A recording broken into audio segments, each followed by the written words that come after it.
வணக்கம். நம் முன்னோர்களின் ஞானத்தையும் மருத்துவ அறிவையும் போற்றும் வகையில் இன்று நாம் ஒரு மாபெரும் சித்தரை பற்றி பார்க்க போகிறோம். ஆம், அவர்தான் புலிப்பாணி சித்தர். சித்த மருத்துவத்தின் அடிப்படைகளில் ஒன்றான நவபாஷாணம் பற்றிய அறிவுக்கு இவரே வழிவகுத்தவர் என்று சொன்னால் அது மிகையாகாது. புலிப்பாணி சித்தர் என்பவர் யார் என்ற கேள்வி கேட்டால், புலிப்பாணி சித்தர் 18 சித்தர்கள் ஒருவராக போற்றப்படுபவர். இவரது காலம் கிபி 10ஆம் நூற்றாண்டு என சில குறிப்புகள் கூறுகின்றன. போகர் சித்தரின் முதன்மை சீடர்களில் இவரும் ஒருவர். போகரின் சீடராக இருந்து பல அரிய மருத்துவ இரகசியங்களையும் யோக கலைகளையும் கற்றறிந்தார். இவரது இயற்பெயர் பற்றிய தெளிவான குறிப்புகள் இன்னும் கிடைக்கப்பெறவில்லை. ஆனால் இவர் புலியை வாகனமாக பயன்படுத்துவதால் அல்லது புலி போல் கம்பீரமாக இருந்ததால் இவருக்கு புலிப்பாணி என்று பெயர் பெற்றதாக கூறப்படுகிறது. சித்த மருத்துவத்தில் புலிப்பாணி சித்தரின் பங்கு என்பது அளப்பரியது.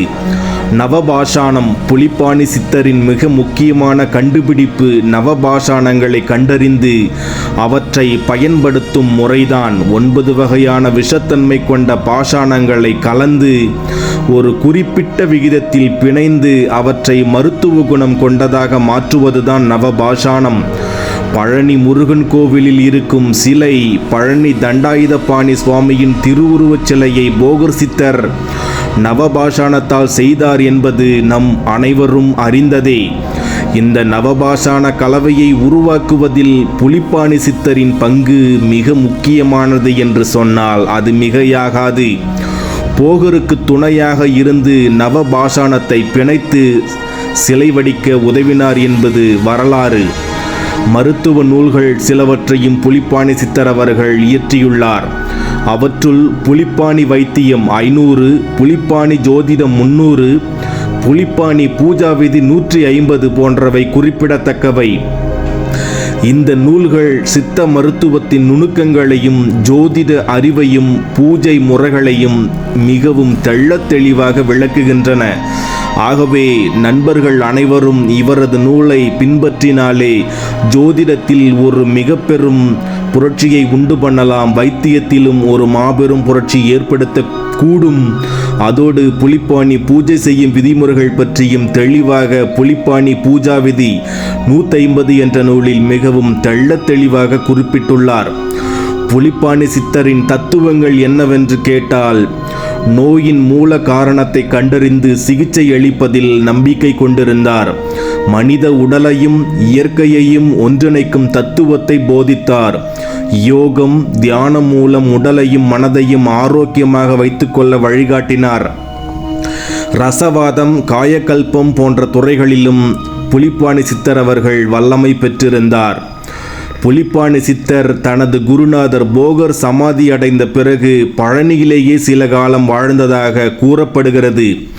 பின்னர் அங்கேயே சமாதி அடைந்ததாகவும் அவரது சமாதி பழனி முருகன் கோவிலுக்கு அருகிலேயே உள்ளதாகவும் ஒரு நம்பிக்கையும் உள்ளது.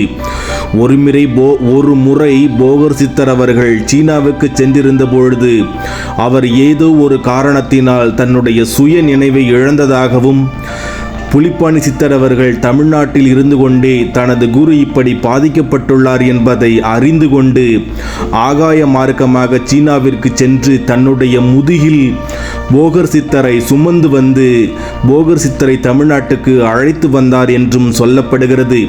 அதோடு மட்டுமல்லாமல் தன்னுடைய நினைவுகளை இழந்த போகர் சித்தர் அவர்களுக்கு மீண்டும் அவரது ஞானங்களை தந்தார் என்றும் சொல்லப்படுகிறது. அதுவும் குருவுக்கு நேரடியாக உபதேசம் செய்யக்கூடாது என்பதை அறிந்திருந்த புலிப்பாணி சித்தர் அவர்கள் அவரது கடாயுதத்தை வைத்துக்கொண்டு கடாயுதத்திற்கு போகர் சித்தர் அவர்களின் ஞானத்தை படிப்படியாக சொல்ல ஆரம்பிக்கவும், மீண்டும் போகர் சித்தர் அவர்கள் தன்னுடைய பழைய ஞாபகங்களை பெற்றார் என்பதும் வரலாறாக கூறப்படுகிறது. புலிப்பாணி சித்தர் அவர்கள் ஜோதிட சாஸ்திரத்தில் மிகவும் வல்லவராக திகழ்ந்தார் என்று சொல்லப்படுகிறது. இன்றும் கூட தமிழகத்தில் வாழும் ஜோதிடர்கள் இவரது ஜோதிட குறிப்புகளை கொண்டுதான் தங்களது ஜோதிட ஆற்றலை வளர்த்து கொள்கின்றனர் என்று சொன்னால் அதுவும் மிகையாகாது. ஒருவன் ஜோதிடத்தில் சிறந்து விளங்க வேண்டுமெனில் இவரது ஆசியும் அதற்கு அவசியம் தேவை என்று சொல்லப்படுகிறது. மேற்கு தொடர்ச்சி மலையில் வேட்டையாடி பிழைப்பு நடத்தும் குலத்தைச் சேர்ந்தவர்தான் இந்த புலிப்பாணி சித்தர் அவர்கள். புரட்டாசி மாதம் சுவாதி நட்சத்திரத்தில் பிறந்தவர் என்று சொல்லப்படுகிறது. தனது பூர்வ ஜென்ம புண்ணியத்தின் பயனாய் சித்தர்களுள் மற்றொரு தலைசிறந்த சித்தரான போகரை சந்தித்தார்.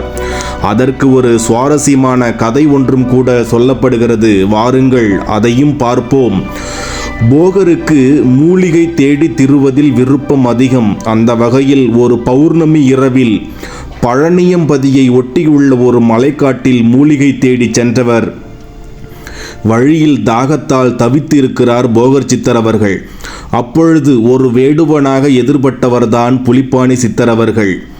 புலிப்பாணியின் இயற்பெயர் இதுவரை கண்டுபிடிக்கப்படவே இல்லை என்பது நமக்கு ஒரு சோகமான செய்திதான். அந்த சமயத்தில் அப்பக்கமாய் வந்த புலி ஒன்றை தனது பார்வையின் மூலமாக வசீகரித்து அதன் மேல் ஏறி அமர்ந்திட அது அவரை சுமந்து கொண்டு சுனைக்கு சென்றது. ஏனென்றால் போகர் சித்தர் அவர்கள் மூலிகை அந்த காட்டிற்குள் தேடி மிகுந்த தாகத்துடன் இருந்தார். போகர் யார் என்று அறியாத அந்த காலத்திலேயே போகர் மீது இரக்கம் கொண்டு அவரது தாகத்தின் தீர்த்ததாக சொல்லப்படுகிறது. அந்த வழியாக சென்ற புலி ஒன்றை தனது பார்வையின் மூலமாகவே வசீகரித்ததன் மூலமாக போகர் சித்தர் அவர்களை கவர்ந்தார் என்றும் சொல்லப்படுகிறது. உடனே சுனையில் இருந்து நீரை கொண்டு வந்து போகருக்கு பருக கொடுத்தார்.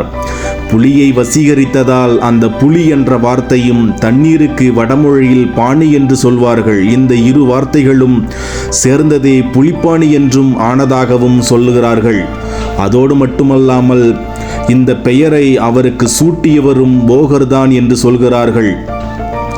புலிப்பாணி தன்னை, அதாவது போகர் அவர்கள் சொல்கிறார், போகர் போன்ற ஒரு சித்த புருஷரை சந்தித்ததும் தனக்கு உதவியதும் காலத்தின் கட்டாயம்தான் என்று போகர் சொல்ல, இது புலிப்பாணியிடம் காலத்தை பற்றிய ஒரு ஆராய்ச்சியை மேற்கொள்ளுமாறு அவரது உள் மனதிற்குள் தூண்டியது. அந்த காலத்தை பற்றிய ஆராய்ச்சியில் அவருக்கு கிடைத்ததுதான் திதி, கிழமை, நட்சத்திரம், யோகம், கரணம் என்னும் பஞ்ச அங்கங்களை கொண்ட பஞ்சாங்கம். இதில் சூரிய ஓரையில் சூரிய கதிர்கள் விழும் நாள்தான் ஞாயிறு, மறுநாள் திங்கள், பிறகு செவ்வாய், புதன், வியாழன், வெள்ளி, சனி போன்ற கிழமைகள். அடுத்து அந்த கிழமைகளில் சந்திரனுக்கும் சூரியனுக்கும் உள்ள தூரம் ஒவ்வொரு நாளும் வேறுபடுகிறது என்பதை கண்டார். இந்த தூரத்தை தான் திதி என்ற பதத்தில் குறிப்பிடுகின்றார். இப்படி கிழமையையும் திதியையும் கணக்கிட்டு நட்சத்திரங்களுக்கு வந்தார் புலிப்பாணி சித்தர் அவர்கள். அதோடு மட்டுமல்லாமல் கூடுவிட்டு கூடுபாயும் சக்தியை கொண்டு தனது ஆத்மாவை வெளியே எடுத்து வானில் பறந்து நட்சத்திரங்கள் பற்றியும் கோள்களை பற்றியும் ஆராய்ச்சி செய்தார் என்பது சில நூல்களில் குறிப்புகள் இருக்கிறது. அதாவது காற்றிலே பறந்து ஆகாயத்தில் இருக்கும் நமது நட்சத்திரங்களையும் கோள்களையும் கணக்கிட்டு வந்தார் என்றும் சொல்லப்படுகிறது. ஆகவே புலிப்பாணி சித்தர் அவர்கள்தான் தமிழ்நாட்டில் ஜோதிடம் பிறப்பதற்கு முதன்மையானவராக இருந்தார் என்றும் சொல்லப்படுகிறது. இந்த நட்சத்திரங்களை தொடர்ந்து யோகம், அதாவது சூரியனும் சந்திரனும் வான்வெளியில் அன்றைய உதய நேர கணக்குப்படி சென்று இருக்கும் தூரத்துக்கு தகுந்தார் போல யோகங்கள் வகுக்கப்பட்டு உள்ளது. இதற்கு அடுத்தது கரணம் என்று சொல்வார்கள். இது 11 வகைப்படும் அல்லவா? இதை அறிந்து செய்யப்படும் செயல்தான் சிறக்கும் என்றும் சொல்லப்படுகிறது. இப்படி 5 வித விஷயங்களை உள்ளடக்கியதே நமது பஞ்சாங்கம். இப்படி கோள்கள் மனித வாழ்க்கையில் போடும் கோலாட்டத்தை அறிந்து அவர் வியந்தார். மேலும் பல ஜோதிட குறிப்புகளை கண்டுணர்ந்து அவைகளை எளிய மக்களுக்கும் புரியும்படியாக பாடல்களாகவும் எழுதி வைத்தார், சில குறிப்புகளாகவும் எழுதி வைத்தார். போகர் தனது சீடன் புலிப்பாணியின் அதீத ஞானத்தை கண்டு பரவசம் அடைந்தார் என்று சொல்கிறார்கள். போகர் அவர்கள் யார் என்று அறியாத அந்த நேரத்தில் கூட மனிதனின் இரக்க குணம் வேண்டும் என்ற எண்ணத்தில் போகருக்கு தாகம் தீர்த்தமையால் இவர் ஒரு மிகப்பெரிய மனிதநேயம் கொண்ட ஆத்மாவாக வாழ்ந்திருக்கிறார் என்று சொன்னால் அது மிகையாகாது. கூடுவிட்டு கூடுபாயும் சக்தி மூலம் தனது ஆத்மாவை செலுத்தி கோள்களை ஆராய்ச்சி செய்தலில் சித்து விளையாட்டுகளில் தேர்ந்தவர் என்றும் கூறப்படுகிறது. போகர் சித்தருடன் சேர்ந்து நவபாஷானம் செய்வதில் முக்கிய பங்காற்றியுள்ளார் என்று சொல்லும் பொழுது ஒரு சயின்டிஸ்டாகவும் விளங்கியுள்ளார் என்று சொன்னால் அது மிகையாகாது.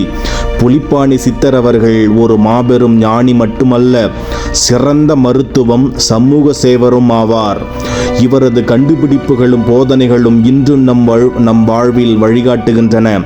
சித்த மருத்துவத்தின் பெருமைகளை நமக்கு உணர்த்திய புலிப்பாணி சித்தரை வணங்கி இந்த வீடியோவை நிறைவு செய்கிறேன்.